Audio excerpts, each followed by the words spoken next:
I quit sugar and suddenly realized that half my personality was just cookies talking. My goal was to quit sugar for 1 month. I ended up quitting for an entire year. All my friends and family was inspired. They was like, what you doing to look so young? They want to start cutting out sugar too. I had absolutely no clue that sugar Was inescapable. I had no clue that my innocent craving for a pastry with my tea or a bite of chocolate after a salty meal was tied to something much deeper and a lot more harmful than just a sweet tooth. I should mention that my main inspiration for quitting sugar was because I had gotten to a point where I'd sleep 6 to 8 hours a night and I would wake up feeling tired, lethargic, and cloudy. And I could literally feel the bags under my eyes. Also, when I ate food that didn't give me energy, it gave me the itis. For my non-American audience, the itis is the feeling of fatigue after a meal. I'd be walking around looking like a frog because I'd be feeling bloated. Keeping it real, I had no clue that any of this was connected to sugar. I did raw food cleanses, juice cleanses, detoxes, but in my so-called clean eating, I was oblivious to the fact that those little sugar treats I gave myself throughout the day would add up to multiple glycemic spikes and way more grams of sugar than any human should be consuming in a day. I went to my doctor about my chronic fatigue, and he prescribed something that I didn't take. I consulted several naturopaths, and they gave me a bunch of herbs and supplements that didn't really help either. Then I finally came across this study explaining the addictive nature of sugar and the effects it has on our bodies, our minds, and our overall development. Now, most of us understand the health risks of added sugar, But here's what you might not know. Black folks is twice as likely to develop diabetes. Black folks consume about 14% more sugary beverages per capita compared to the U.S. population. It's a quick way to get a dopamine hit. It's a stimulant and an emotional soother. And for most of us as children, we was trained to interpret added sugar as a reward rather than a poison. For instance, how the your dentist gonna give your child a lollipop before he walk out the door? Each time we overindulge in added sugar, we are giving ourselves glycemic spikes, which is taxing on our digestive system, making you look older and sabotaging your overall health. And we ain't even talking about synthesized sugars like high fructose corn syrup. It intercepts the production of leptin, which is a hormone that lets the brain know when the stomach is satiated. This way you're gonna eat more and you're gonna spend more because your brain and your stomach ain't communicating. You think it's coincidental that they give you bread for free when you show up to a restaurant, but a homeless man can't get a slice of pizza if his life depended on it? And of course, there's a huge industry push for added sugar in almost everything. I remember I bought my old lady some edible underwear. I couldn't even finish it in one sitting. Try not to forget that things like bread, rice, and pasta convert to sugar the minute you chew them. So even though my goal was to quit sugar for 1 month, a few weeks in, I realized that I hadn't quit sugar at all. I was still eating things like chips, oatmeal, potatoes, all of which turned into sugar once you chewed them. So I was like, okay, let's reset the clock and go again. Then I realized the salad dressing I was using, some of the sauces I was eating, hell, even my skin products had sugar in them. So I started over again, but this time reading every label before I bought anything. I quickly figured out that if it was in my house, I was gonna eat it. So in order to get sugar out of my diet, I had to get sugar out of my house.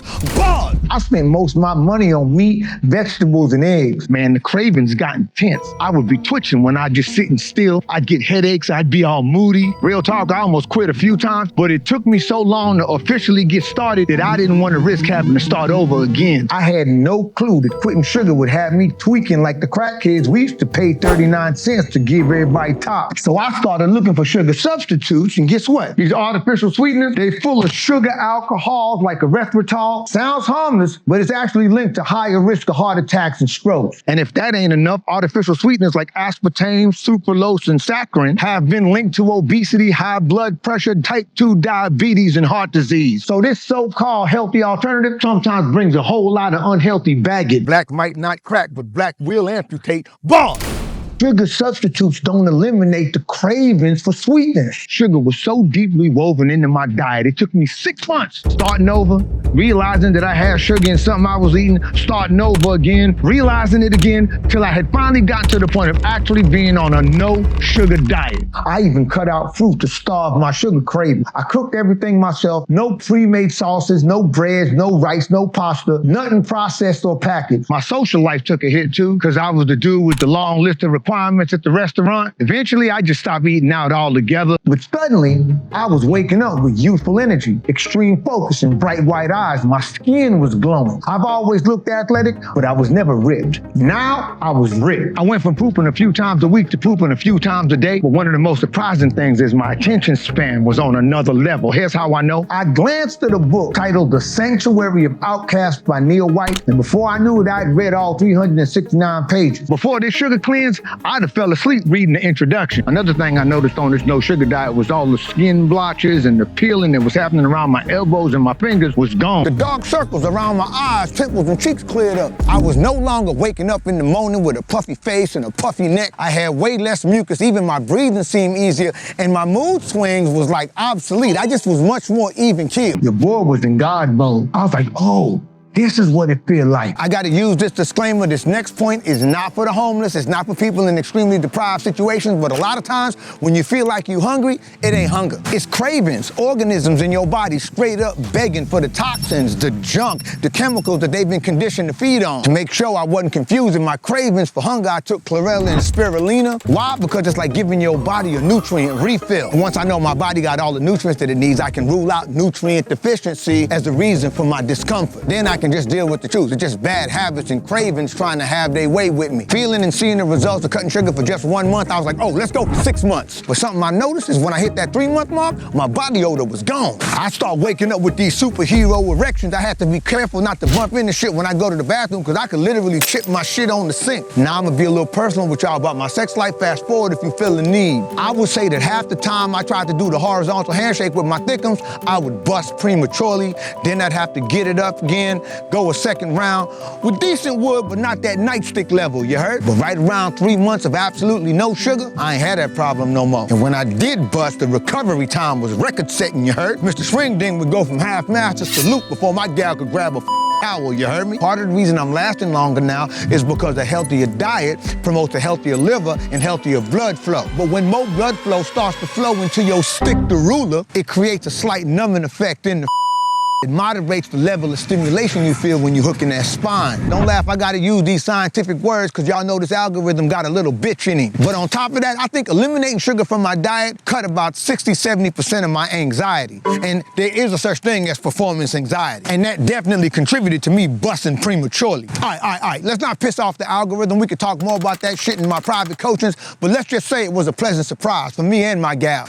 They was calling me boomerang dick because I was coming on backs. Bars! Yo, if you like something, hit that like button. And if you motivated as hell, hit that notification bell. Like I said, man, in the first 6 months, I was really just fooling myself. But once I officially got there, all the cravings for the donuts and for the chocolate and the cake and the bread, the sweet drinks, the rice, the pasta, all that went away. Nah, wait. Actually, that's not true, because it took me about 6 months on this no-sugar diet to stop craving hot wings. I could sometimes smell the ranch dressing in my damn sleep. I would have cravings for things I hadn't eaten in years, like Jolly Ranchers and Bomb Pops and Cambodian women. But all them cravings went away after like the 6-month mark. That's when I learned your body craves whatever you feed it. I was now craving ground turkey with cabbage and coconut oil. I was craving lamb chops, lentil soup, oysters, garlic butter swordfish, and my woman, because like I said, my sex drive was off the fabric and she was more attractive because my body was looking good. I was finally in control of my cravings instead of my cravings being in control of me. And bro, the food tastes completely different. Cauliflower was now pungent. Cherry tomatoes taste like candy. And a sweet potato with nothing but butter on it tastes like cake. A couple of cheat codes for my no-sugar diet I kept eating and cooking with organic butter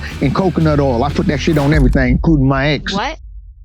No. What'd you say? X like extra portion. Keep talking shit, motherfucker.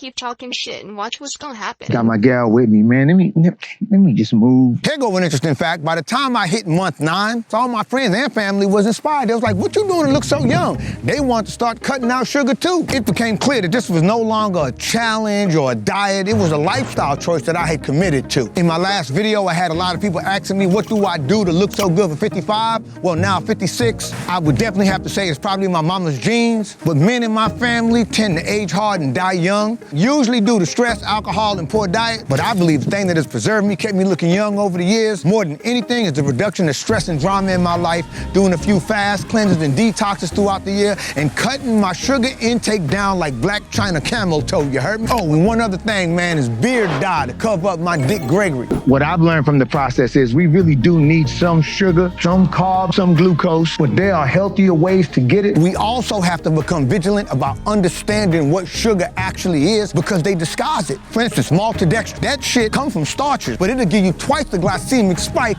of added sugar. And it's like stripper glitter. You can't get away from the shit. This video is gonna trigger a lot of people, and they're gonna be in the comments saying I'm wrong about sugar and fruit juices are good for you and all this other stuff. What I have learned is that most people are gonna choose their addictions over their lives. Type bars in the comments if you get that. And by the way, if you're interested in doing some other things that can improve the quality of your life, this video right here has got 5 challenges that I guarantee you will improve your life almost instantly. Bars!